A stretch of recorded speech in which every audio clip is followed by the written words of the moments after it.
Yeah, off with his head, bro. Sorry. Expected to last several months, with the death penalty remaining a possible outcome if convicted. Off with his head. Sorry. I get it, man. I get it. Mental disorders and mental health and how serious everything is, man. But imagine if that was your daughter and that was your son, who was just enjoying their college life, man, and hanging out with their friends and just being young adults and just now figuring things out, excited about the future and what's to come, excited about building families. And they also have fathers and mothers and sisters and brothers, aunts, uncles, friends, relatives, church members, church communities that love them. They're gone now.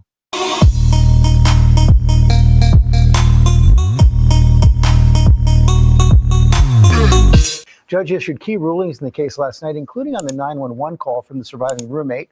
Kana Whitworth has the details. Good morning, Kana. Yeah, George, good morning. So the judge ruling the jury will hear most of that 911 call and receive the transcript, but they won't hear arguments about the defendant's autism spectrum disorder as a reason to avoid the death penalty. This morning, a striking blow to the defense in the Idaho college murder case, as their most recent attempt to have the death penalty taken off the table is denied. Mr. Kohberger sits here today. He's innocent, and it's up to the state to bring evidence. Brian Kohberger's defense team has argued that his autism spectrum disorder should preclude him from capital punishment. And this morning, the judge disagreeing, writing in part, "No court has ever found ASD to be a categorically death disqualifying diagnosis."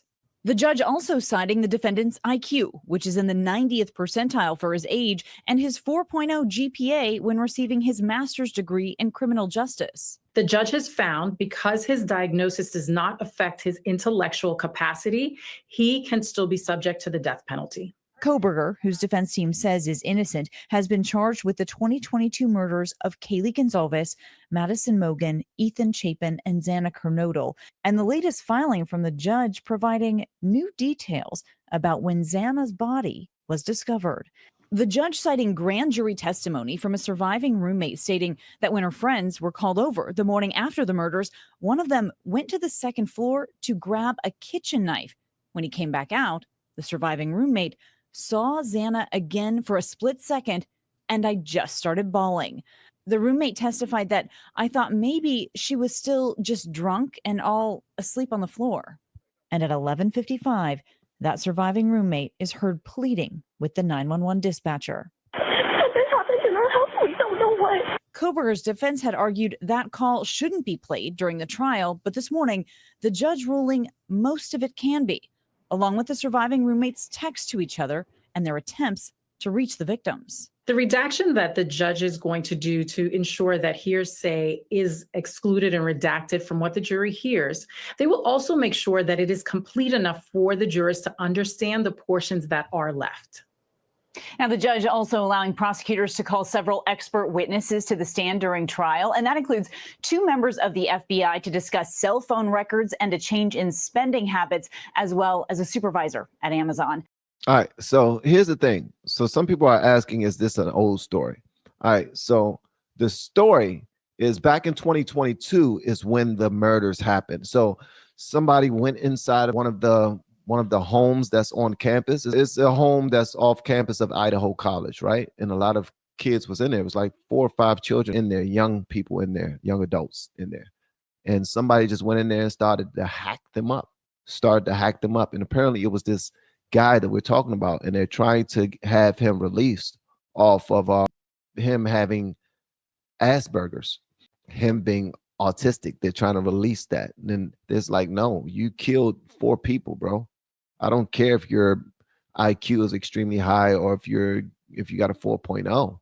Like, you did this to people's daughters and sons. You just went into the house and started just stabbing them for no reason. Y'all don't remember this story? Yeah, this was wild, man. So here's what happened.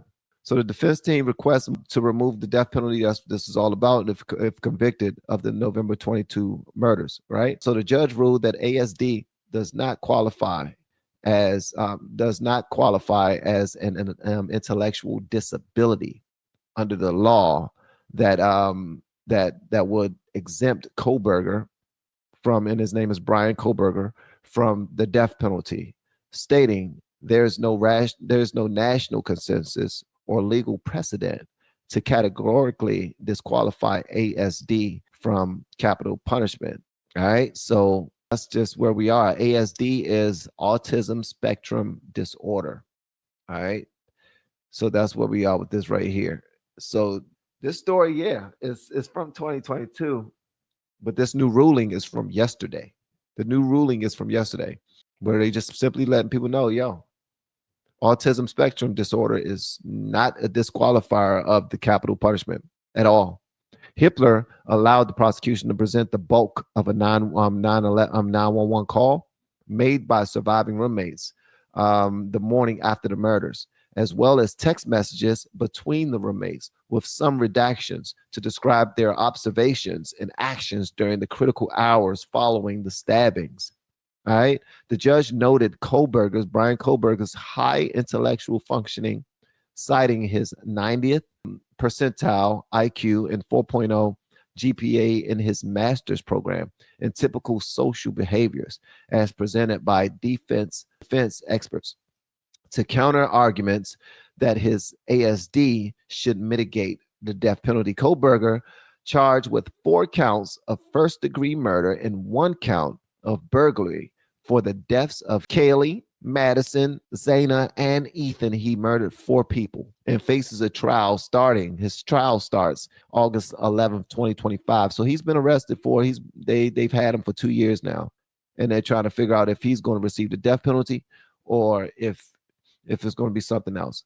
We have been helping people grow online. It has been absolutely amazing. We have helped many content creators get from 0 to monetization in under 30 days. We even have a couple of these superstars who did it in 1 or 2 weeks. If you want to learn how to do YouTube, I don't care your age, I don't care what skills or talents you have. Trust me, I can help you do it effortlessly. Just reach out to me with the word coach and we can get it done. One more thing.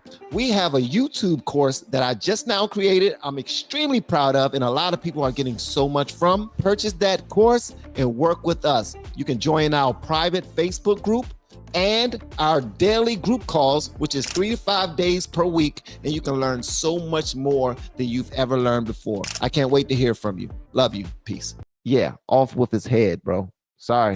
Expected to last several months, with the death penalty remaining a possible outcome if convicted. Off with his head. Sorry. I get it, man. I get it.